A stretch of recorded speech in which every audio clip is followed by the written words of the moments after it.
Vous présentez depuis quelques années l'émission 7 à 8 qui met en lumière des faits marquants et des témoignages exclusifs. S'il fallait aujourd'hui, dans le cadre du programme Regard Contemporain, tomber le masque du présentateur, que diriez-vous? Qui est Harry Roselmack? Alors, qui est Harry Roselmack?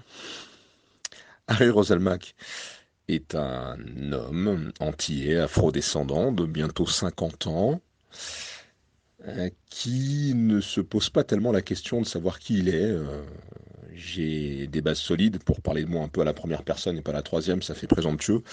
Mais voilà, je suis quelqu'un d'ancré dans ma vie, en tout cas je pense l'être. Je n'ai pas tellement de questions sur mon identité. Je viens d'une famille unie, euh, avec mes parents qui sont toujours ensemble, qui sont toujours en bonne santé, avec une sœur aînée et un frère cadet, avec un parcours qui a été alors relativement linéaire, néanmoins toujours en évolution. Je n'aime pas faire la même chose trop longtemps. J'aime évoluer, j'aime découvrir parce que je suis curieux, mais encore une fois, je ne suis pas tellement curieux de qui je suis, je ne me pose pas tellement cette question.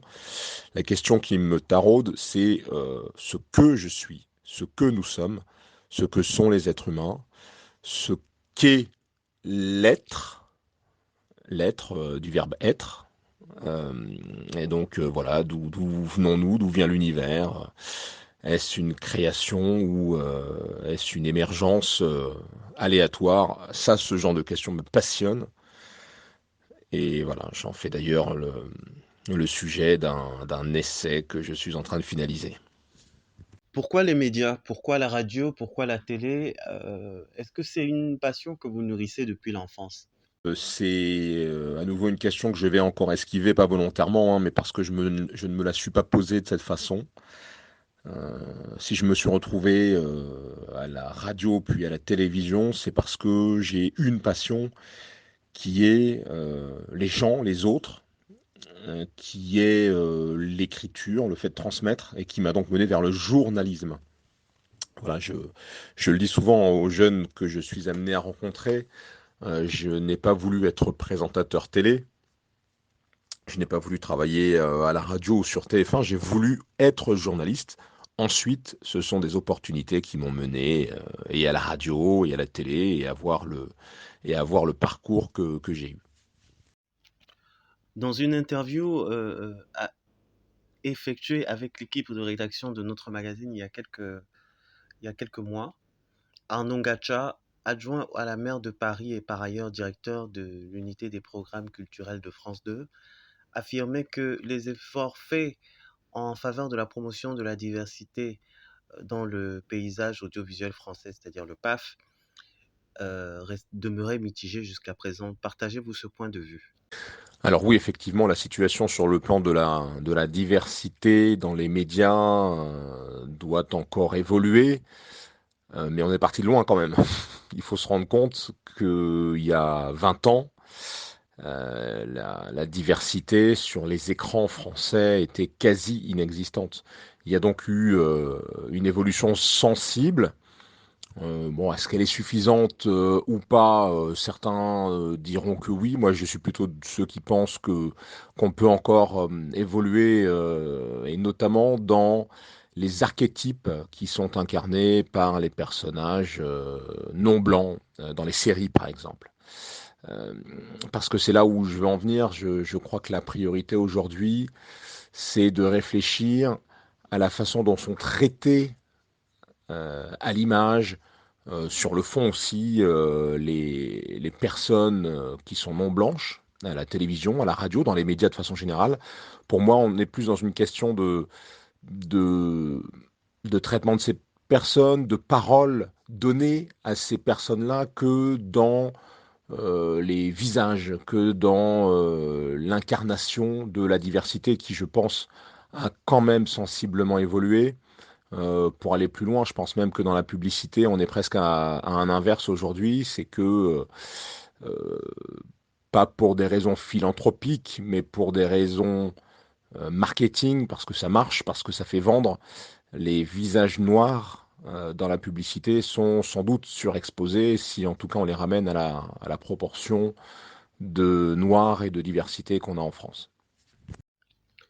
Selon certains professionnels de la communication, dans le contexte actuel marqué par des crises transnationales et multiformes, euh, le traitement de l'information requiert davantage d'attention, de vigilance et de prudence, notamment pour éviter les risques de désinformation et d'aggravation des crises. Partagez-vous ce point de vue? Oui, je partage tout à fait le point de vue que dans un contexte de crise qui fragilise les gens, la façon dont l'information est reçue, la façon dont l'information est perçue est beaucoup plus sensible et beaucoup plus compliquée. En temps de crise, on a des euh, jugements qui sont plus clivés et donc effectivement une information va être reçue, traitée, analysée, perçue de façon aussi plus clivée. Donc oui, évidemment. Alors moi, je pars du principe que par définition, l'information mérite un traitement sérieux, c'est-à-dire que ce qui fait la, la notoriété ou l'autorité, entre guillemets, d'un journaliste, c'est sa crédibilité. Et qu'à partir du moment où un journaliste n'est plus crédible, bah, son autorité, ce qu'il dira, ne fera plus foi. Et ça, pour un journaliste, c'est la pire des choses qui puisse exister. Donc, dans l'absolu, il faut évidemment travailler à, à assurer un maximum la véracité de ce que l'on dit quand on est journaliste. Mais c'est vrai qu'en tant que crise, il faut sans doute avoir en tête que les perceptions seront plus compliquées, seront plus aiguës, seront plus clivées. Et donc, ça ajoute sans doute à cet impératif bah voilà, de vérification de l'information, de clarté, de netteté dans la diffusion de l'information. Face à l'usage grandissant des réseaux sociaux dans le cadre du traitement des informations et en prenant en considération les risques qui sont liés à l'usage de ce type de support, pensez-vous que le traitement de l'information via les réseaux sociaux peut être fiable? Alors de fait, pour moi, c'est l'un des risques majeurs, effectivement, concernant l'information, c'est qu'avec tout ce bruit numérique, digital, avec les réseaux sociaux, il y a un risque important de détournement de l'information, de manipulation de l'information, de diffusion d'affirmations qui ne sont pas de l'information. Et là, je pense que la seule chose qui peut sauver l'opinion, c'est d'être éduqué. Éduqué à ce qu'est l'information. Une affirmation n'est pas une information. Une information, c'est une donnée qui est traitée avec des méthodes, avec une éthique, et qui donc répond à certains critères, à une estampille qui lui donne plus de crédit qu'une information. Or, effectivement, les réseaux sociaux mélangent allègrement, pour ne prendre que l'exemple de Twitter, mélangent allègrement ce qui est de l'ordre de l'information et ce qui ne l'est pas. Et donc, ça devient très compliqué pour l'usager de faire lui-même la différence et les risques de manipulation sont très importants. Donc, oui, pour moi, c'est l'un des enjeux majeurs de la période actuelle. Et à la fois, les usagers des médias, des réseaux sociaux, doivent avoir ces clés de compréhension à l'esprit. Et je pense effectivement que les journalistes, et je le dis souvent à des jeunes que je rencontre, doivent être des repères qui soient visibles.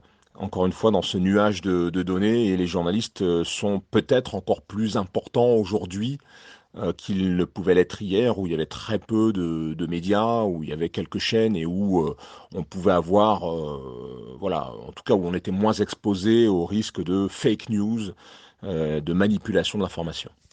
Vous avez présenté le 20 heures sur TF1 entre 2006 et 2011 en tant que Joker. Quel regard portez-vous sur cette expérience? Eh bien, la présentation en tant que joker, c'est-à-dire remplaçant du titulaire pendant ses absences, pendant ses vacances, a été une étape clé, effectivement, de mon parcours de journaliste. Alors, c'est pour bien des journalistes une espèce d'acmé, un point culminant pour une carrière. C'est pas mon cas. J'ai toujours vécu cette expérience pour ce qu'elle était, c'est-à-dire une exposition telle que je n'en aurais sans doute pas beaucoup à nouveau de mon travail, du travail d'une rédaction, une grosse responsabilité puisque plus vous parlez à un nombre important de personnes en tant que journaliste, plus vous devez être responsable et tenu pour responsable d'erreurs qui pourraient être faites. Donc c'est très responsabilisant. Travailler avec une rédaction comme celle de TF1, c'est un plaisir parce que ce sont de grands professionnels. Il y a en plus un esprit d'équipe qui est très affirmé, contrairement à ce que je pouvais croire au départ. Donc j'ai appris beaucoup de choses, dont moi-même à me débarrasser de certains préjugés. Je pense qu'on a tous des préjugés et que l'expérience montre souvent que qu'on est dans l'erreur. Et donc oui, je garde un très bon souvenir de cette expérience du journal de 20 heures, mais comme je l'ai dit à plusieurs reprises, j'ai arrêté, ce qui a surpris beaucoup de personnes à l'époque qui pensaient que j'avais été évincé, qu'on m'avait demandé de partir. Non, c'est moi qui ai décidé d'arrêter pour faire d'autres choses et je ne l'ai jamais regretté parce qu'aujourd'hui, voilà, comme je le disais en répondant, je crois, à la première question, je me perçois comme quelqu'un qui a un parcours professionnel et qui dit parcours dit étape et le 20 heures a été pour moi une belle étape, une étape importante, mais une étape que je n'ai eu aucun mal à refermer pour en ouvrir une autre. Alors peut-être que si j'avais été titulaire du 20 heures, certainement même, que si j'avais été titulaire du 20 heures, j'y serais resté plus longtemps. Je ne sais pas si j'y serais encore aujourd'hui, mais j'y serais resté plus longtemps. Mais le fait est que c'était pour moi une activité secondaire, puisque j'étais titulaire et responsable d'autres fonctions au sein de la rédaction de TF1, au sein d'autres rédactions également, notamment RTL à l'époque. Et voilà, j'ai fait le choix en conscience d'arrêter pour faire autre chose. Au cours d'une interview récemment accordée à Télépro, vous avez révélé votre passion pour l'écriture, en même temps que vous avez révélé que vous étiez en train de travailler à la rédaction d'un roman. Est-ce que dans vos projets en termes d'écriture, bien entendu, vous songez à faire une autobiographie, par exemple, pour relater vos différentes expériences et votre parcours? Alors oui, l'écriture est pour moi fondatrice.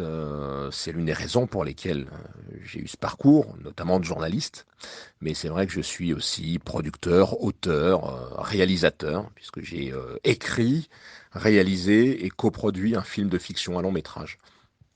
Donc oui, est pour moi un élément central. C'est sans doute le fil conducteur, le fil d'Ariane de tout mon parcours.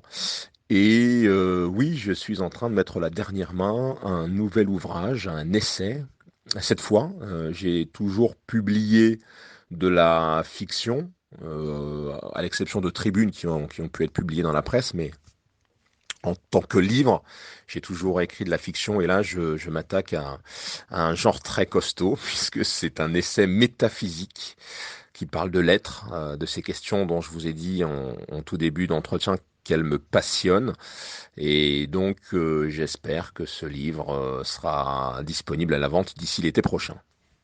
En conclusion, j'ai conscience que mon parcours a été important pour beaucoup de monde, pour beaucoup d'Africains et d'Afro-descendants qui, en tout cas c'est ce que certains d'entre eux m'ont dit, ont pu libérer une vocation de carrière publique, de journaliste notamment, en ayant vu un jour de juillet 2006 que c'était possible qu'un noir, qu'un journaliste noir puisse présenter le journal le plus regardé d'Europe. Donc voilà, de cela, je suis fier. Mais ce qui est encore plus important pour moi, c'est effectivement cette quête qui passe pour moi par l'écriture, cette quête de compréhension, du monde, parce que je pense que cette quête de compréhension du monde, elle amènera plus d'harmonie. Et c'est sans doute ce qui nous manque aujourd'hui, ce qui nous a toujours manqué dans l'histoire de l'humanité, et ce qui nous fait cruellement défaut aujourd'hui, au point que la stabilité même de nos écosystèmes, des rapports géopolitiques, bref, l'histoire de l'humanité et de l'histoire de notre planète, voilà, est menacée.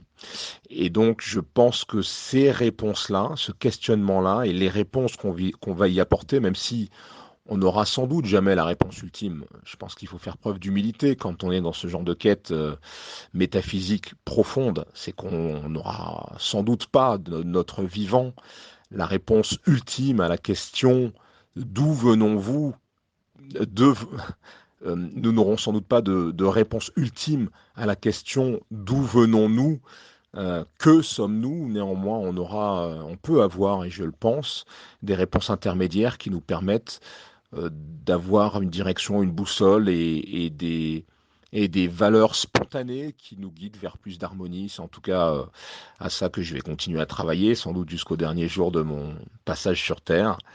Et voilà, je voudrais, pour finir, vous remercier de cette tribune voilà, que vous me donnez, et j'espère qu'elle permettra à certains de se retrouver dans ces paroles et voilà, et d'œuvrer eux aussi de leur côté à l'établissement d'une société et d'un monde plus juste et plus harmonieux.